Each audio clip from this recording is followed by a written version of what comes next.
समं समस्तैरनन्तपर्यायै दर्पणतल इव सकला प्रतिफलति पदार्थमालिका यत्र गुरुवः पान्तनो नित्यं ज्ञानदर्शननायका चारित्रार्णौ गंभीरा मोक्षमार्गोपदेशका।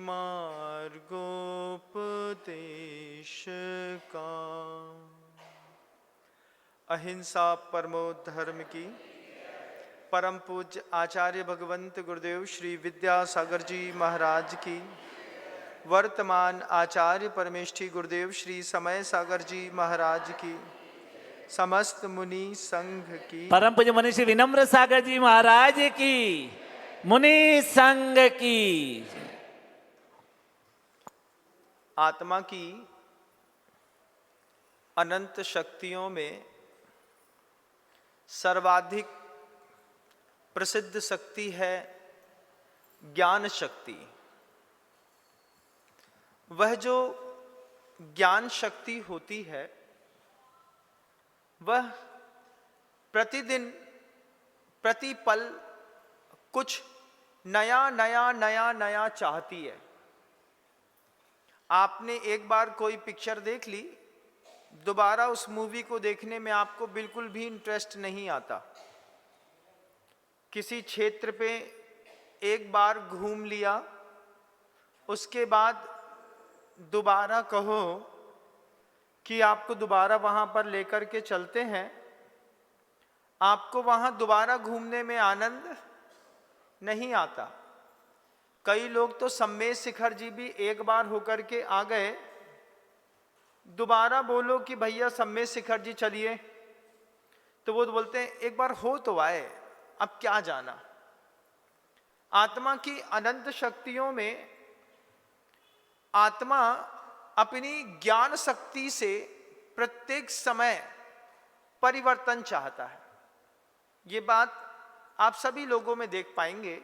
एक छोटा सा बच्चा होता है, वो भी लगातार मोबाइल में जो पिक्चर मूवी देखता है, उसको थोड़ी देर बाद समझ में आए कि ये मूवी कल देख ली थी, तो वो दोबारा उसको नहीं देखता, दोबारा नई मूवी देखता है। उसको नया चाहिए, नया चाहिए, नया चाहिए।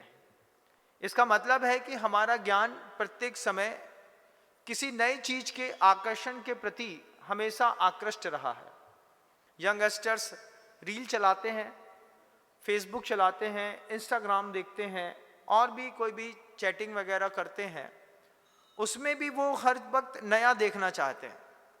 आप देखिए, अगर मान लीजिए आपके एंड्रॉयड पे आपकी देखी हुई रील्स बार बार आती हैं तो आप उसको स्किप कर देते हैं, अरे ये तो देख लिया है, ये तो देख लिया है, ये तो देख लिया है।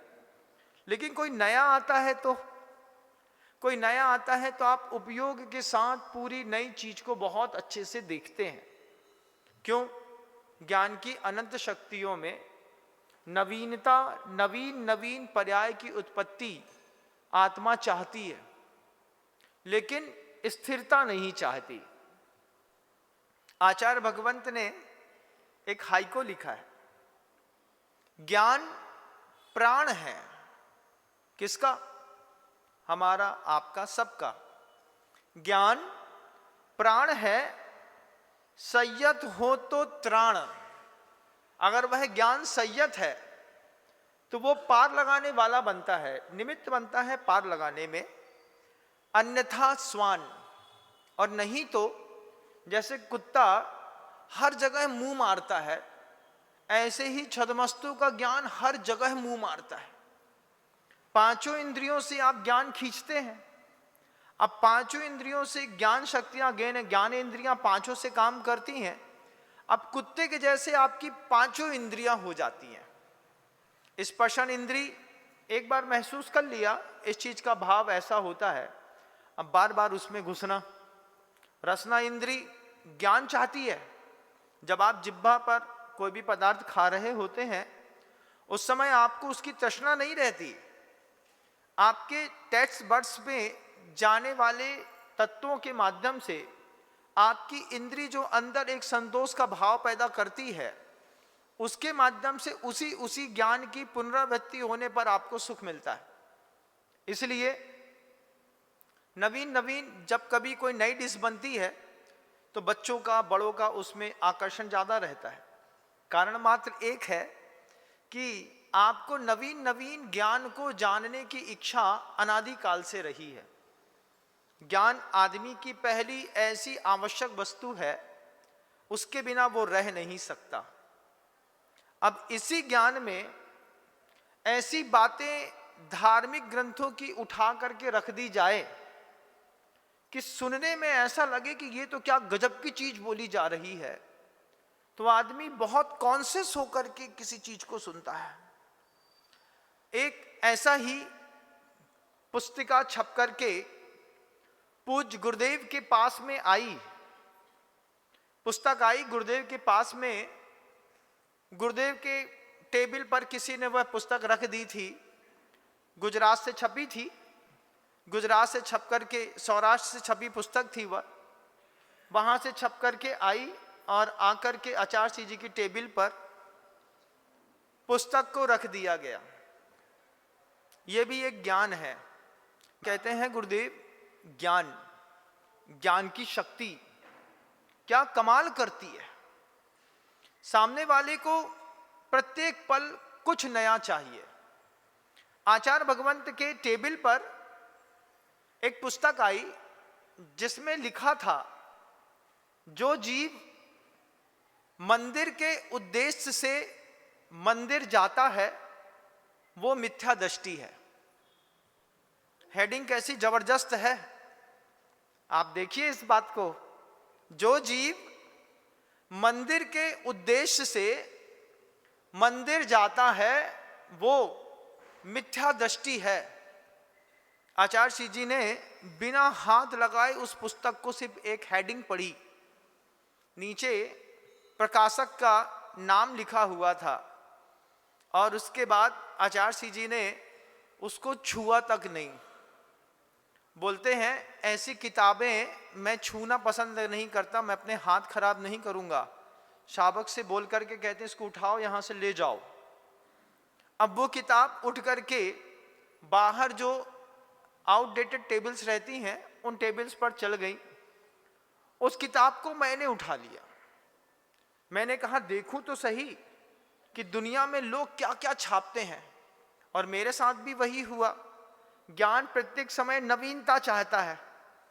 जब मैंने देखा कि उसकी हेडिंग ऐसी जबरदस्त है, जो जीव मंदिर के उद्देश्य से मंदिर आता है वो मिथ्या दृष्टि है।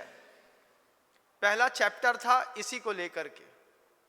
उसमें उन्होंने कहा बाहर वाला तो बाहर है ही, लेकिन मंदिर के अंदर आकर के भी जो अपनी आत्मा को नहीं देख पा रहा है वो भी बाहर ही खड़ा है।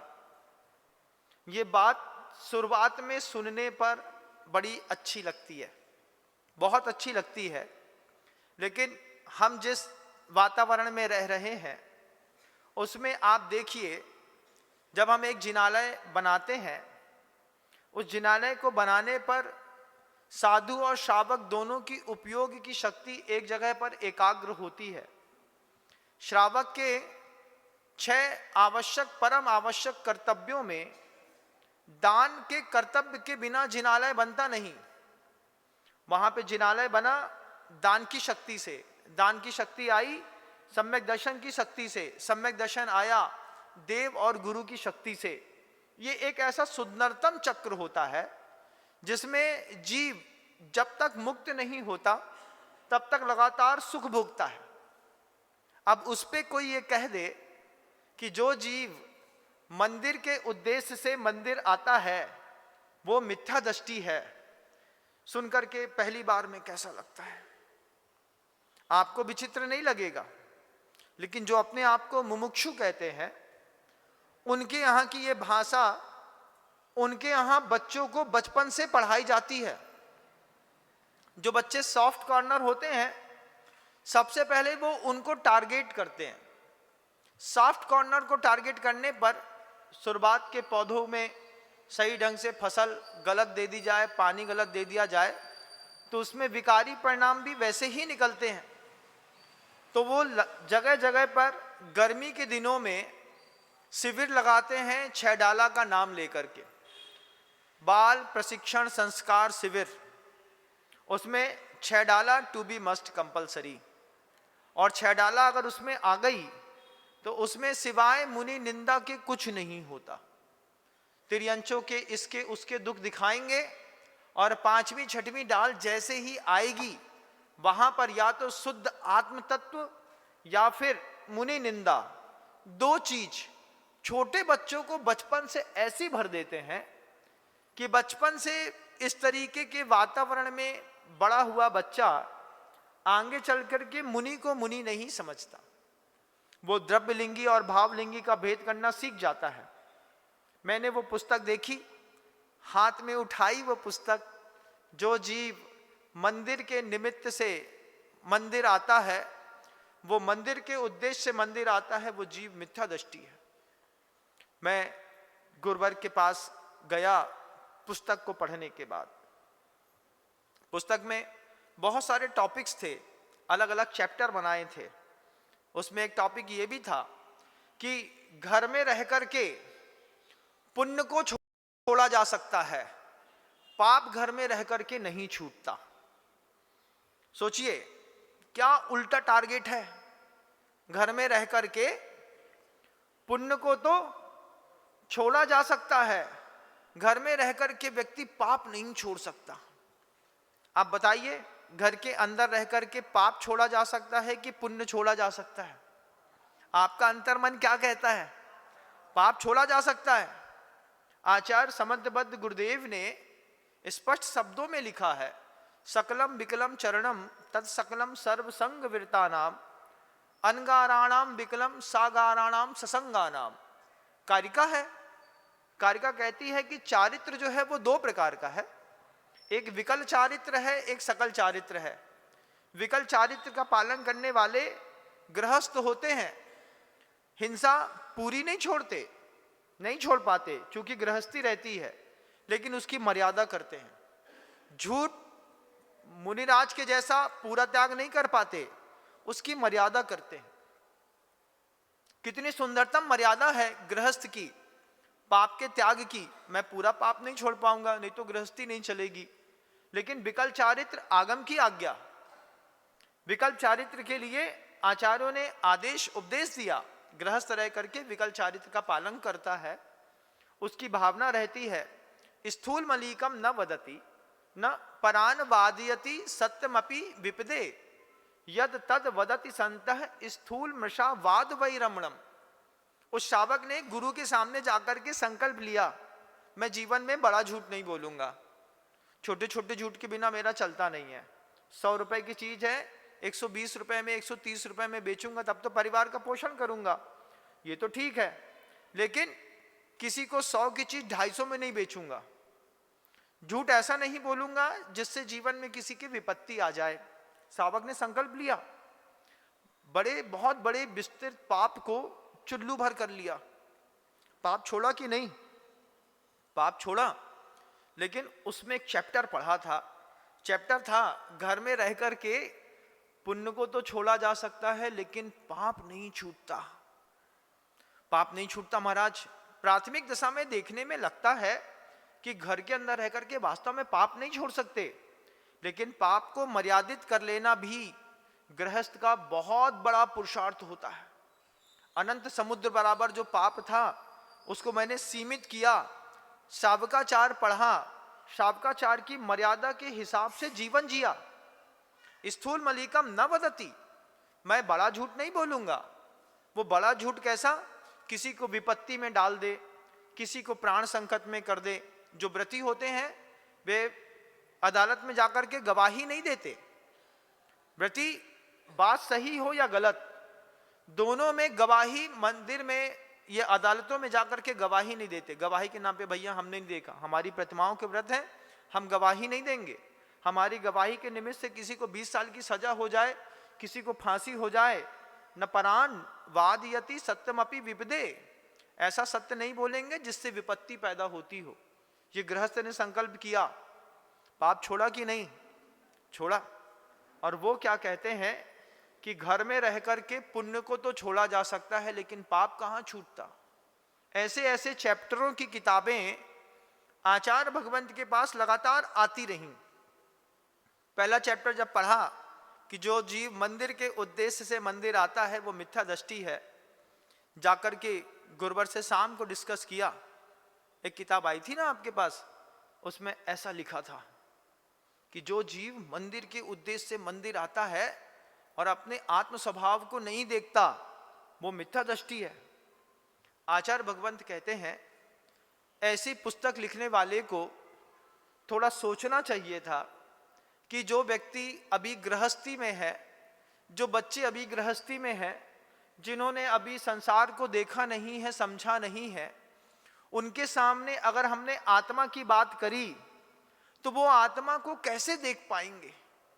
स्वभाव में आने के लिए सप्तम गुण स्थान चाहिए होता है, और चतुर्थ गुण स्थान वालों को और मिथ्या दृष्टि लोगों के बीच में आपने ये बात कह दी कि जो जीव मंदिर के उद्देश्य से मंदिर आता है वो मिथ्या दृष्टि है।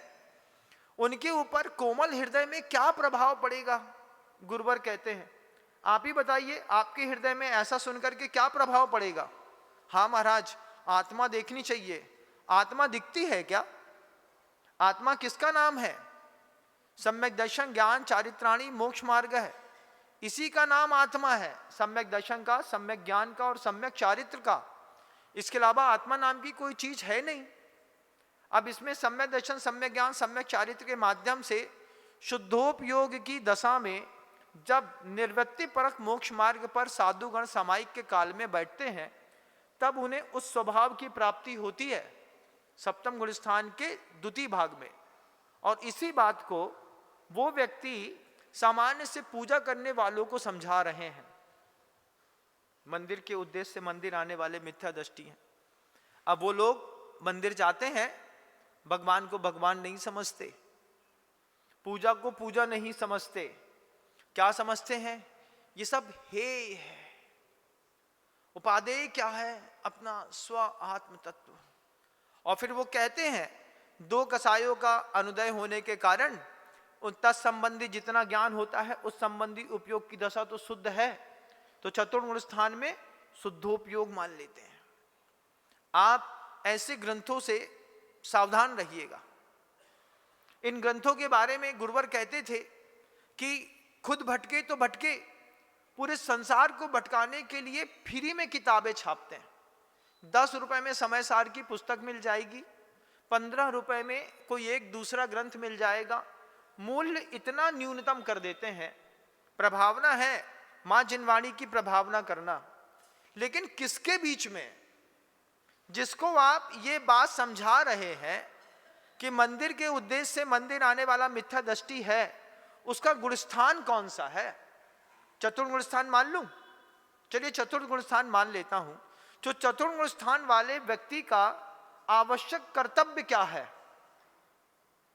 देव पूजा, गुरु उपासती, स्वाध्याय, संयम, तप, दानम चेति गृहस्थानाम षट कर्माणि दिने दिने। दिने दिने कहाँ है?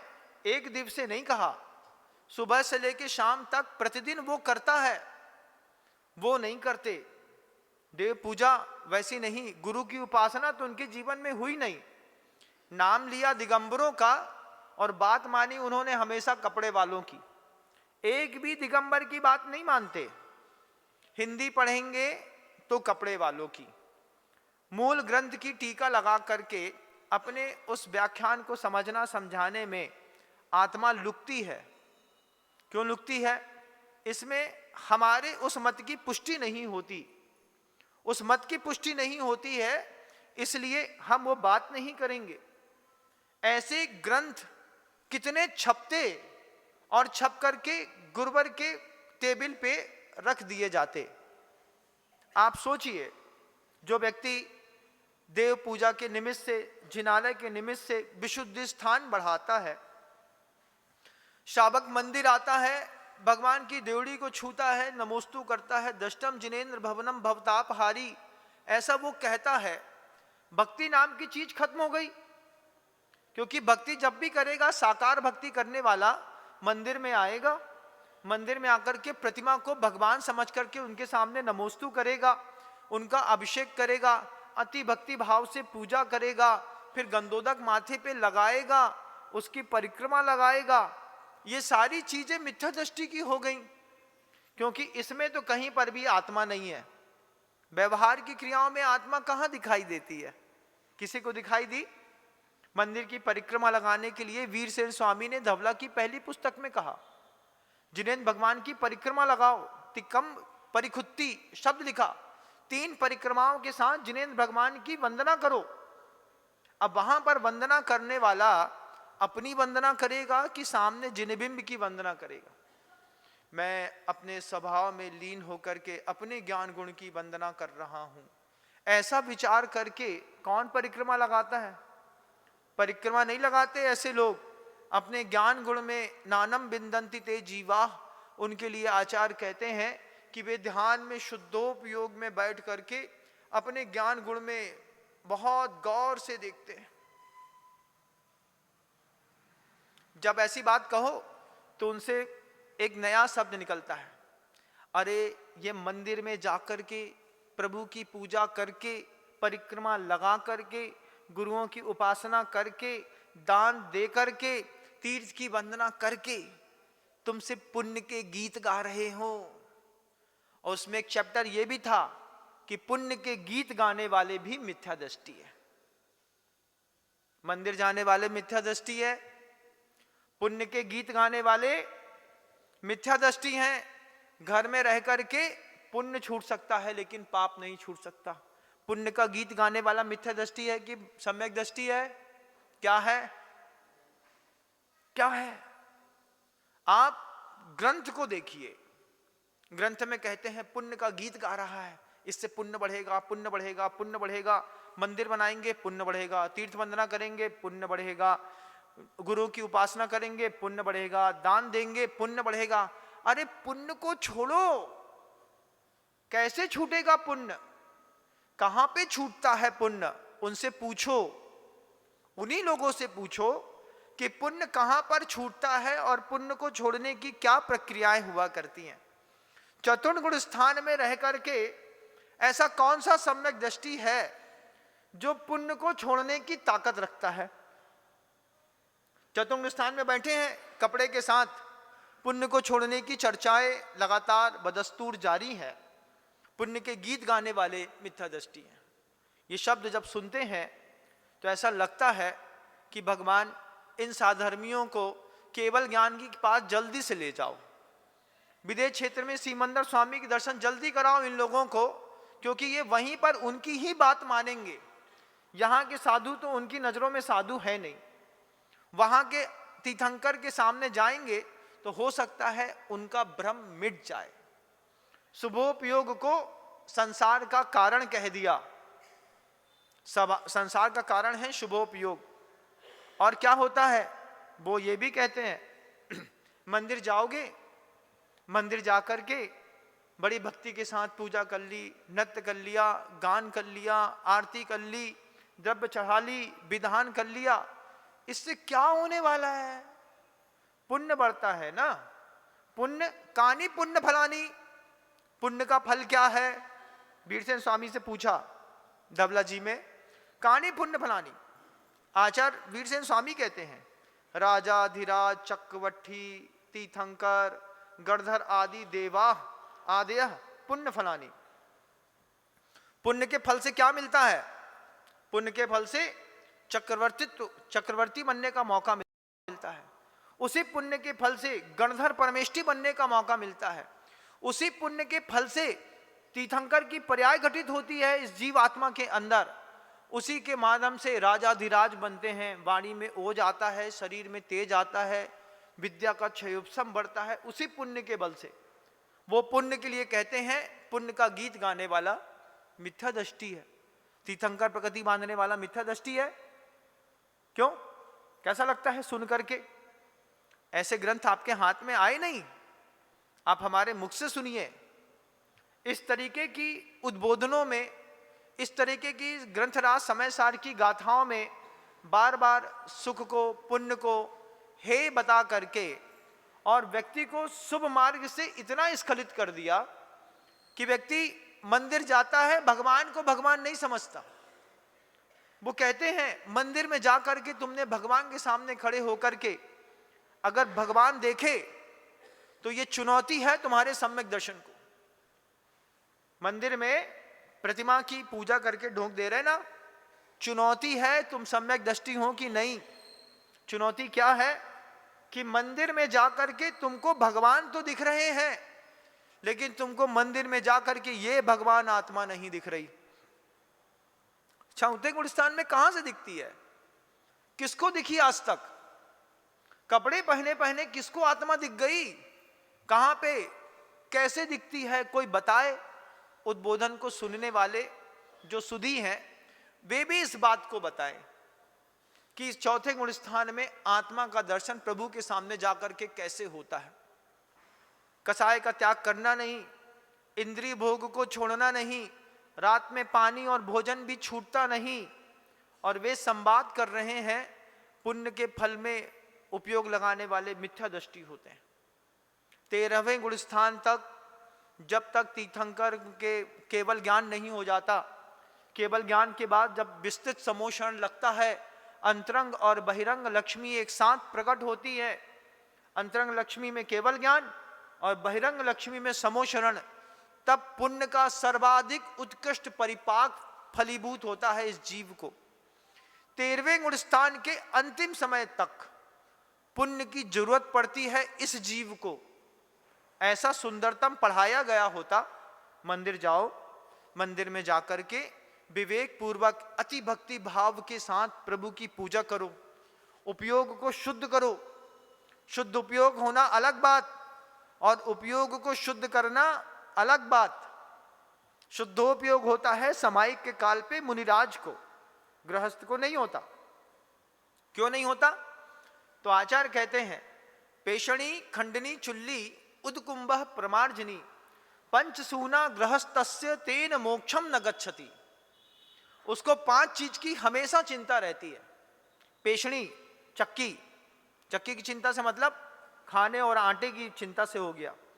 खंडनी खंड खंड करने वाली, फिर उसके बाद चूल्हा, उदकुंभ पानी भरने का घड़ा, प्रमार्जनी झाड़ू, जो हिंसा के इन 5 स्थानों को अपने पास रखता है।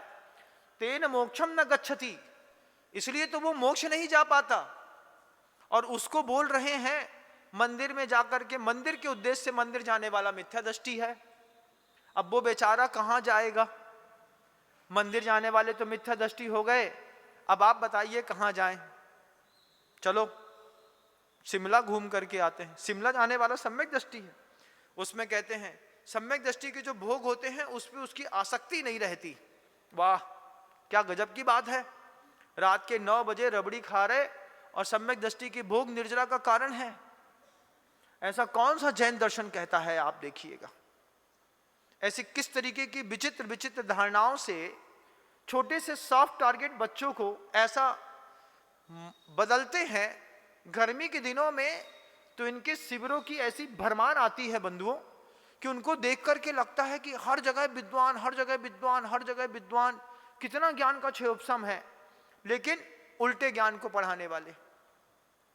आपने तो भेज दिया अपने बच्चे को ये कह करके कि भैया हाँ आप जाओ, वहां पे अच्छा स्वाद, कुछ तो अच्छा पढ़ा रहे होंगे, कुछ तो क्या, पूरे के पूरे भोजन में 1 बूंद सांप का जहर डाल दें। अरे इतना सा तो है, बाकी तो दाल बहुत अच्छी है, खा के देख लीजिए। पेट में जाकर के सहना कठिन होता है बंधुओं। बच्चे धीरे धीरे धीरे धीरे धीरे इधर से इधर हो जाते हैं।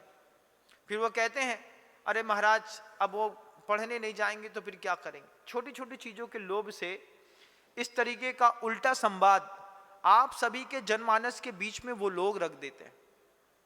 शुभोपयोग को हे बता देना और आत्म तत्व को उपादेय बता देना। मंदिर हे है किसके लिए? किसके लिए मंदिर हे है? किसके लिए भगवान हे है? किसके लिए अभिषेक हे है? कौन वो जीव कौन से गुण स्थान का है? कौन से गुलिस्तान में बैठे हुए जीव के लिए परमात्मा और उसके गुरु भी मायने नहीं रखते। शुद्धोपयोग की दशा में जब अपने आत्म स्वभाव में वो लीन है, उनके लिए कोई भी चीज मायने नहीं रखती। आचार्य परमेष्ठी भी सामने आकर के खड़े हो जाएं और साधु अगर अपनी समाइक में बैठे हैं तो वो अपनी समाइक को देखेंगे, आचार्य की चिंता नहीं करेंगे। क्यों? ये निश्चय काल चल रहा है। अब वो गृहस्थ को निश्चय की प्राप्ति कहां से होती है, ये बात पूछो तो कोई जवाब नहीं है। व्यवहार की प्राप्ति, निश्चय धर्म ध्यान क्या है? उसके 6 आवश्यक कर्म की तल्लीनता ही निश्चय धर्म ध्यान है उसका। परिक्रमणम, परिसरणम, परिहरणम, धारणा, नियत्तीय, निंदा, गरुहा, सोही, अठव्यो होई, अमय कुंभो। गुरुदेव कुंद कुंद भगवान इस बात को कहते हैं। वो प्रतिक्रमण करता है, अरे प्रतिक्रमण से क्या होता है? वो निंदा करता है, ये सब संसार का कारण है, ये सब विषकुंभ हैं। ऐसे शब्दों को व्याख्यान करके आपको, हमको, दूसरों को बरगलाने के लिए पर्याप्त साहित्य का प्रकाशन करते हैं कुछ लोग। पर्याप्त ऐसे साहित्यों को फ्री में बांटते हैं। फ्री में बांट करके आप देखेंगे तो आपके घर की अलमारियों में गड्डियों की गड्डियां निकलेंगी। हजारों लाखों टन कागज का साहित्य रखा है। कहां तक निकालेंगे? निकालना तो संभव नहीं। संभव है, पुरुषार्थ करो तो अगर 1 लोटा पानी रोज भी निकालना शुरू करोगे तो एक दिन पूरी नदी खाली करने की सामर्थ्य रखते हैं लोग। किसी चीज की शुरुआत कर दी जाए, अंत आज नहीं तो कल जरूर होता है, जरूर होता है बंधु। इतना सारा साहित्य का प्रकाशन और इस तरीके की भावनाओं से मैं कई बार सोचता हूं, उनको भी क्या मिलता है, उनको भी क्या मिलता है। नहीं महाराज, सम्यक दर्शन की प्रभावना इस तरीके की कैसे? सम्यक दर्शन की प्रभावना, अध्यात्म की प्रभावना करनी होती, गुणस्थान परक विवेचन कर दिया होता।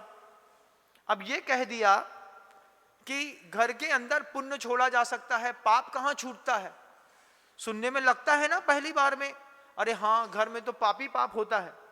तो फिर विकल चारित्र की कीमत खत्म कर दी। उनको तो प्रतिमा लेनी नहीं है और अब आपको लेने देनी नहीं है। वो प्रतिमा लेंगे नहीं, वो किसी गुरु के सामने जाकर के 2 प्रतिमा, 5 प्रतिमा, 10 प्रतिमा का संकल्प करेंगे नहीं। और आपने अगर ऐसा समझ लिया तो फिर आपको भी कसमसाहट रहेगी। इधर अध्यात्म के बारे में बताया, इधर आत्मा के बारे में बताया, उसकी ज्ञान गुण की शक्ति के बारे में बताया। इस तरीके के नए नए ज्ञान के लक्ष्यदार उद्बोधन दिए। उद्बोधन दे करके उनने तो व्रत लिए नहीं, तुम भी व्रत कभी जीवन में ले नहीं पाए। 2 प्रतिमा के व्रत ले सकते थे। आचार्य कहते हैं धन की सार्थकता किस बात से सिद्ध है? तुम सठखंडाधिपति हो गए, सौभाग्य है तुम्हारा। तुमने अच्छा घर बना लिया, अति सौभाग्य है। तुमने गाड़ी खरीद ली, तुम्हारे पुण्य के उदय से। 2 किलो सोना घर के अंदर, तुम्हारे पुण्य के उदय से। तुम्हारे घर के अंदर निरोगी काया, तीव्र सौभाग्य है। अब एक सौभाग्य और जागृत करो। क्या? एक सौभाग्य और जागृत करो कि छने पानी का मर्यादित भोजन भी हम अपने धन के माध्यम से अपने आप को खिला सकें। कठिन कठिन कितना है महाराज, ये ना हो पाएगा। अनछने पानी से आप पूरा धर्म ध्यान करते हैं। अगर आपसे कहा जाए कि तुम्हारे पैसे की ताकत से ये पूरा का पूरा इतना बड़ा तुमने एम्पायर खड़ा कर लिया, अब अपने पैसे की ताकत दिखाओ, उसी पैसे के माध्यम से मर्यादित आटा तुमको मिल जाए, मर्यादित छना पानी मिल जाए, उकाबली मिल जाए, शुद्ध भोजन समय पर मिल जाए, तब तो धन की सार्थकता है। धन की सार्थकता है कि हमारे परिवार के लोग अभक्ष का त्याग करते हैं। अभी ये कल बहुत सारी माँ बहनें आई थी सोनपुरा, कहाँ से, नहीं, कल यहाँ से आचार्य वर्धमान सागर जी महाराज श्री जी का सुनारपाल, पारसोला में चतुर्मास हुआ पारसोला में। और वहां की कल माँ बहनें यहाँ पर हमारे पास आई, बोले महाराज आप हमारे पारसोला पधारो। आचार्य वर्धमान सागर जी महाराज जी का 3 बार अनुग्रह मिला। घर के अंदर छोटा सा गांव है, होटल नहीं है, कुछ नहीं है। हमने कहा और खासियत बताओ। महाराज जी जितनी महिलाएं आपको दिख रही हैं सबका शूद्र जल का त्याग है। ये सुन करके अंदर से भाव खिल गया, अंदर से लगा कि वास्तव में एक महान आचार्य परमेष्ठी किसी गांव में भी बैठ जाए तो पूरे पूरे गांव की दिशा और धुरा पूरी बदल देते हैं। हर महिला का शूद्र जल का त्याग मतलब समझते हैं, बाहर का चॉकलेट नहीं खाना, बाहर का पानी नहीं पीना, सामूहिक भोजन नहीं करना, कुछ नहीं करना, शुद्ध। बोले हम लोग सब अपना लेके आए हैं, हमारा शुद्ध जल का त्याग है, अपने हाथ से बना के लाए हैं, एक स्थान पर बैठेंगे, अपना भोजन करेंगे और चले जाएंगे महाराज। स्वावलंबी जीवन, ये सौभाग्य है चतुर्मुख स्थान का। आपके धन का ये सौभाग्य था कि आपने इतनी बड़ी अट्टालिकाएं बनाई, उस अट्टालिकाओं में बस इतनी सी व्यवस्था और कर देते कि ये जैन श्रावक की अट्टालिका है। सुबह आएंगे, दोपहर आएंगे, शाम आएंगे, कोई साधु आए, कोई व्रती आए, उसके लिए एक जोड़ी 16 आपके घर में रखा मिलना चाहिए, धोती दुपट्टा। कोई मान लो 2 ब्रह्मचारी आ गए, 2 प्रतिमाधारी, शाम का भोजन करना है, उनके पास 16 नहीं है। आप इतना तो बोलो भैया जी हमारे घर में 16 है, आप हमारा 16 बदल लीजिए, भोजन कर लीजिए। अरे तुम्हारे इतनी व्यवस्था है, जैन श्रावक हैं, पैसे वाले हैं, ताकतवर हैं, घर में 2 जोड़ी 16 तो रखो, घर के अंदर छना पानी तो रखो। मान लो 2:30 बजे कोई मुनिराज का अचानक आना हुआ तो कम से कम तुम्हारे घर की गगरियों में कुएं का छना पानी प्रासुक तो मिले, कुछ नहीं तो महाराज को प्रासुक पानी और शुद्ध दूध दे करके भी तो हम कम से कम विदा कर सकते हैं, इतनी तो व्यवस्था मिले। इतनी व्यवस्था के लिए 8 दिन पहले से तिकड़म लगानी शुरू होती है। पैसा वालों के घर में तिकड़म कैसे लगानी होती है? अरे महाराज को चौको लगाना है यार, कही 50 ग्राम काजू दे दे, 1 किलो खारक दे दे, और गुड़ है अच्छो वालों गुड़ दे दे, घी कहाँ मिलेगा, तेल कहाँ मिलेगा, साधु के लिए बस। अरे तुम पैसे वाले थे, अपने लिए व्यवस्था बना ली होती। हम जैन श्रावक हैं महाराज, इतना बड़ा पैसा खर्चा करते हैं, कम से कम इतनी सभ्यता और ले आए कि हमारे घर के व्यक्ति हमारे पैसे से हम शुद्ध भोजन नहीं कर पा रहे, कैसे तुम्हारे पाप कर्म का उदय है? सोचो कितने कितने पाप कर्म का उदय है। दिवाले तो चकाचक हैं, बड़ी बड़ी अट्टालिकाएं जबरदस्त, 15-15 10-10 एसी लगा के रखे घर के अंदर, छने पानी के नाम पर ठेंगा। ये कैसा श्रावक? आरओ का पानी है, घर के चौके में छन्ना नहीं दिखता, जबकि जैसे फोटो का स्टैंड होता है ऐसे प्रॉपर छन्ने का भी एक स्टैंड होता कि यहां ये श्रावक का घर है महाराज। आपको छन्ना सामने दिखेगा बिल्कुल साफ सुथरा, वहीं पर आपको प्रासुक जल मिलेगा। पैसे की उपयोगिता कैसी है तुम्हारी, बताओ। ये तुम सम्यक दृष्टि हो कि मिथ्या दृष्टि? क्या बोल दे तुमको, बताओ। सम्यक दृष्टि महाराज, आपके शब्दों पे श्रद्धान है। अरे मिथ्या दृष्टि भी मंद कसाय के साथ साधु के पास आकर के प्रवचन सुनकर के पुण्य कमा करके चला जाता है, लेकिन मिथ्या दृष्टि की मंद कसाय के साथ अर्जित पुण्य में और एक सम्यक दृष्टि के शुभोपयोग की क्रियाओं के साथ अर्जित की गए पुण्य में जमीन आसमान का अंतर होता है। शुभोपयोग ध्यान रखिएगा, कभी भी मिथ्या दृष्टि को नहीं होता। मंदिर आते हैं ना, मंदिर आए, मंदिर आकर के भगवान की पूजा कर ली, मंदिर आकर के प्रभु का अभिषेक शांति धारा कर लिया, मंदिर आकर के परिक्रमा लगा ली। मिथ्या दृष्टि ने कि सम्यक दृष्टि ने, किसने लगाई? महाराज हमको पता नहीं कि हम मिथ्या दृष्टि हैं कि सम्यक दृष्टि हैं, सब पता है, सब सारे पैमाने सारे औजार आचार लिख करके गए हैं, सब पता है आपको। मिथ्या दृष्टि की पहचान है मिथ्यात्व भूमा अशुभोपयोगौ भोगैक दृष्टि कलुषातिरेकः दानादि सत्कार विलुप्त वृत्ति कृतज्ञता पूर्ण मनः प्रवृत्ति। मिथ्या दृष्टि की पहचान है, कैसा है वो? भोगैक दृष्टि कलुषातिरेकः। दुनिया भर में कहीं पर भी कोई भी सीन अगर वो मोबाइल में भी देख लेगा तो उसको जोमेटो से स्विगी से बुला करके खा लेगा। भोगैक दृष्टि, दुनिया की हर अच्छी चीज हमको मिलनी चाहिए, खाने में पहले हम खाएंगे, जाने में पहले हम जाएंगे, कहीं भी मामा मामी नाना नानी कह जाए हम जाएंगे। भोगै की दृष्टि कलुषातिरेका। किसी भी धर्मात्मा को देख करके उसको धर्मात्मा में घमंडी नजर आता है। कैसा? देखो इनने दान दे दो, अब इनकी अकड़ बदल गई, ऐसा देखता है वो। जिसकी दृष्टि में धर्मात्मा धर्मात्मा नहीं है, जिसकी दृष्टि में एक ने तो दान दिया, वो पुण्य का संचय कर रहा, दूसरा उसकी निंदा कर रहा।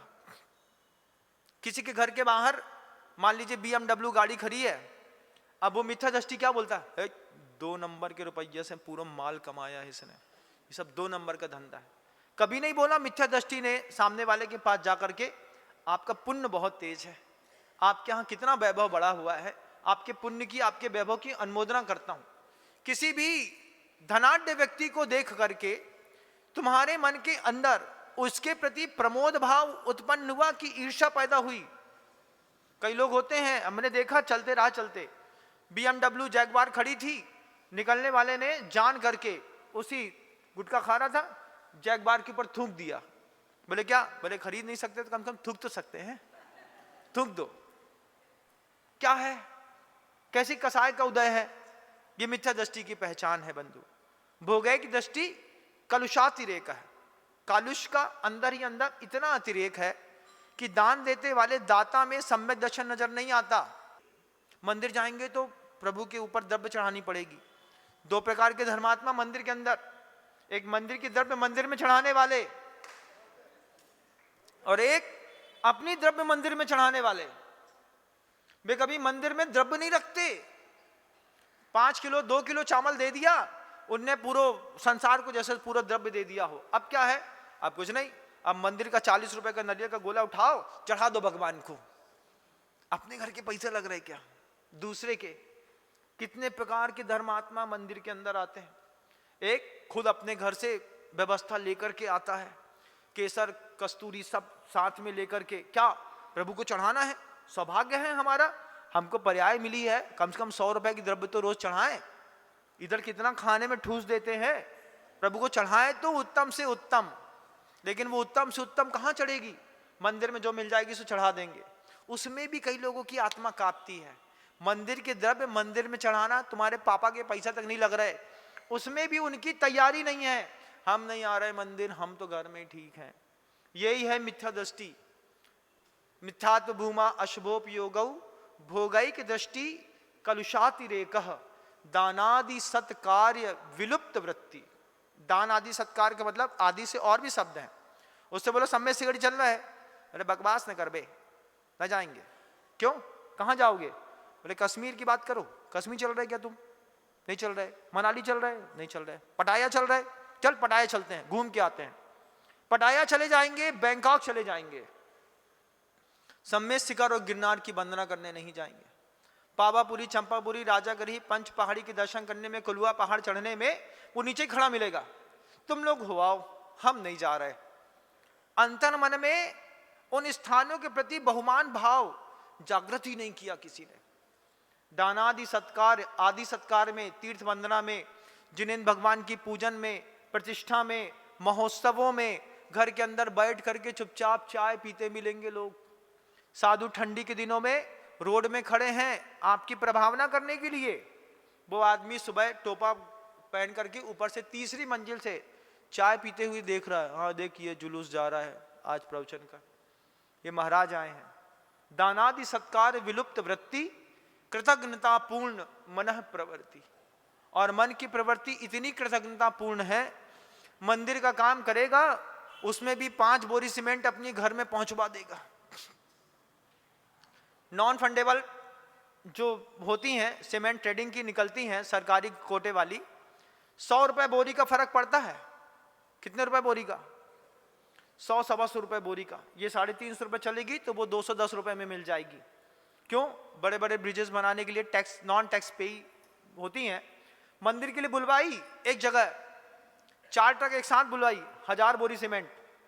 उसमें जो उनके यहाँ के मालिक मुखिया थे, उन्होंने यार 50 बोरी हमारे घर में उतार देना। बोले क्यों? बोले पैसा ले लो ना, उसमें क्या बात हो गई, पैसा तो दे रहे हैं, मार्केट से खरीद लो तुम। मार्केट में 350 की है, यहाँ 210 की है, 140 तो बच ही रहा है। ये क्या है? कृतज्ञता पूर्ण मन प्रवृत्ति। बिल लेके आएंगे, सामान लेके आए, उसमें 2% बढ़ा देना यार, आने जाने का पैसा कौन जेब से देगा। इतने हल्के लोग जैन शासन को ऊंचा नहीं उठा सकते। इसमें अपनी दिलेरी होती है, अपनी जेब से पैसा खर्चा करने की ताकत होती है। समाज का काम करने वाला 100 रुपए समाज का लेता है, 2 रुपए अपनी जेब से लगाता है, 102 रुपए लेता है और 98 रुपए का बिल बनवाता है।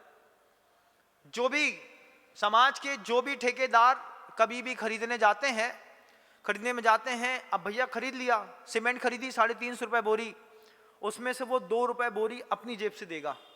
बोले भैया 350 की है ना, तुम 348 का बिल बना दो।